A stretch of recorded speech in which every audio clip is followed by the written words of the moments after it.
and welcome to Toons, and today we're going to be looking at the ghastly ghost of Captain Cutler on The Myth Behind the Monsters.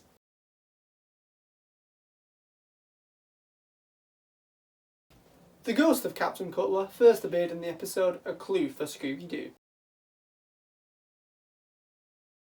Whilst at the beach, the gang are spooked by a ghostly diver, and so investigate to find out what they saw. They are told the story of Captain Cutler who drowned at sea and is now taking revenge by stealing yachts from the marina. They meet his wife who says she's brought him back to life using witchcraft. Following a scuba dive and some clue finding, the gang discover that the ghost of Captain Cutler is, spoiler alert for a 50-year-old episode, none other than Captain Cutler himself, who faked his own death so he and his wife could steal and sell on yachts. In the episode, the Captain Cutler is meant to be the ghost of the deceased sea captain. He's an original ghost created for the episode with the design of an old deep-sea diving suit known as standard diving dress. In the episode, he is said to be brought back to life by his wife, who is said to practice witchcraft. This is the part where I remind you to like the video. It really helps out the channel and allows me to keep bringing you more myths. And if you haven't done so, hit the subscribe and the bell icon to be notified the next time Monsters on the Loose. Let's take a look back at the suit that Captain Cutler wears in the episode.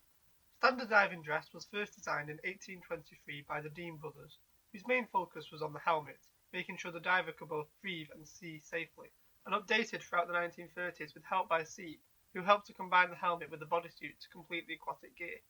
These suits were standard for years with very little updates being made, and they would go out of fashion with the rise of popularity of scuba suits following the Second World War. And the leftover gear used by the frogmen. So, why did the crew working on Scooby-Doo decide to use a diver's suit as a monster in Scooby-Doo?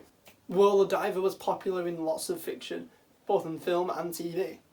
The iconography of the diving suit was quite well known at the time.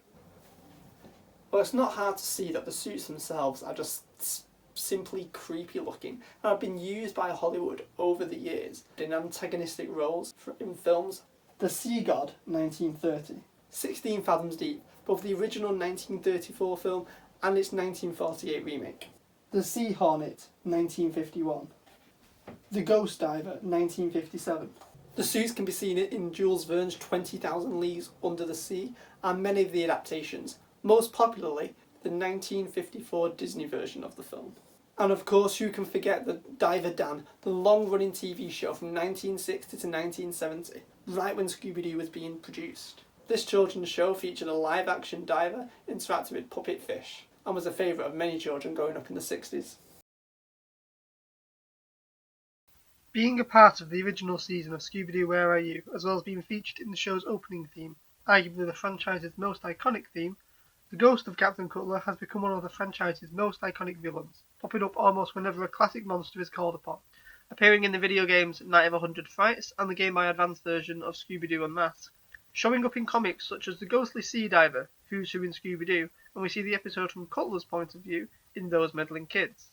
His costume is at the Coulsonian Museum in Monsters Unleashed, and is brought back to life by the evil masked figure, and goes after the gang in their old treehouse. The mask can be seen at the end of the film being worn by Shaggy.